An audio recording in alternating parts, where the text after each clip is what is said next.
Well, first of all, congratulations. Tell us a little bit about how this started. Around each other for your entire life, but how did it start with your story and you wanted to tell this story and then you took the lead, or how'd that go? Well, I think you've said it best. It wasn't like you've said, it's not like I wanted to make a film, but there's nothing like this being made.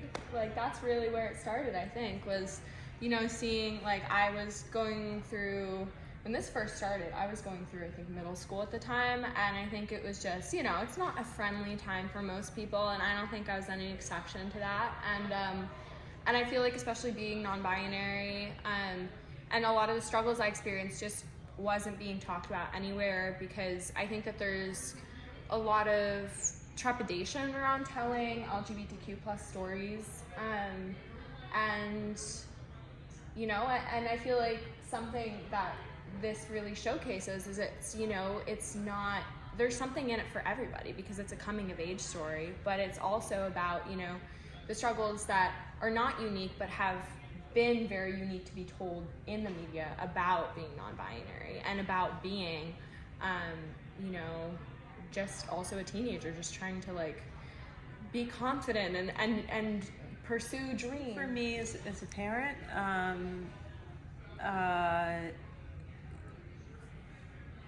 it was so unbelievable, the stuff that Trudy went through. I kept thinking, no one would ever believe that someone called Trudy and their friends strippers. My teacher. It was actually a teacher, on a playground. No one would ever believe that this math teacher only talks about, Bitcoin and refuses to teach. There were things that just felt like wild. And also, I think Trudy as a kid was not a victim-y kid. Trudy was not a kid who was like, oh, I'm getting excluded. Trudy always had a wicked sense of humor and not a conformist, unafraid about being a nonconformist. And I wasn't seeing that anywhere. I was seeing kids who were victimized, who were bullied, and were pimply and nerdy. There was that kid. There are all these tropes of kids.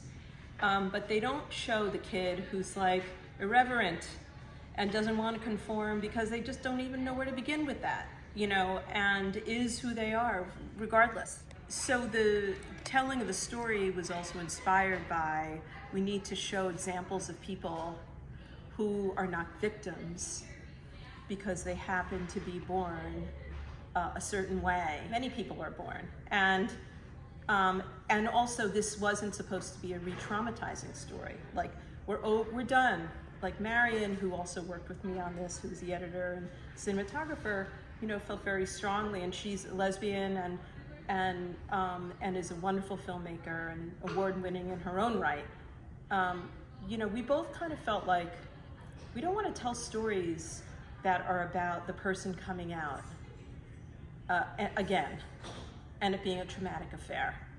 We want to tell the story about the kid who's got this incredible crippling fear of performing, and by the way, they're also non-binary, so that we're normalizing diversity, rather than saying, oh, we have our quota of one non-binary person in this, that's the thing now, right? We have to have a gay kid, and we have to have a person of color, we have to have a, and we pluck these types, rather than saying people are complicated. This person is this and this and this. They're victimized and yet they're irreverent. They perform beautifully and yet they're completely, they feel too revealed. So I think that's my journey, is how do we put more things in the media about young people that are complicated and have subtlety and nuance? For me, it was really exciting to be part of what I know is based on someone's true story, and what is also a true story relating to a lot of people growing up, and to play kind of the antagonist of that was really exciting and funny for me because it's very opposite of what I am as a person. So it was nice to see like the opposite side of things in a situation like that. It's really touching with my character Kyle and being who he was, being a part of this.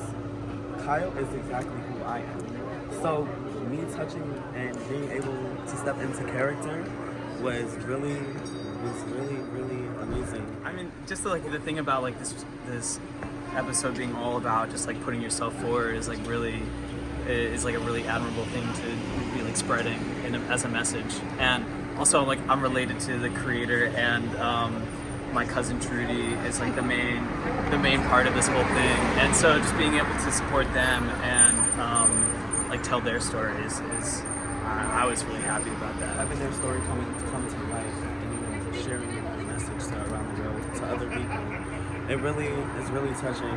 And to knowing that she's not alone in that, they're not alone in that. I apologize, and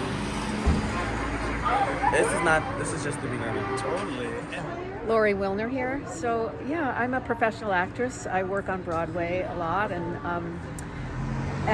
TV and film as well. And I heard about this local audition. I have a weekend house up here, and I auditioned for Amy. And I got to learn about Great Grandma Millie, and that's who I played in the film, Great Grandma Millie. And I know people like that. I come from that stock, and I just love this story. I love what it's about. And Amy and Marion, the filmmaker, who is wonderful, worked really hard and assembled a fantastic group of people to tell this wonderful story about inclusion and expression and acceptance. And I was so happy to be part of it.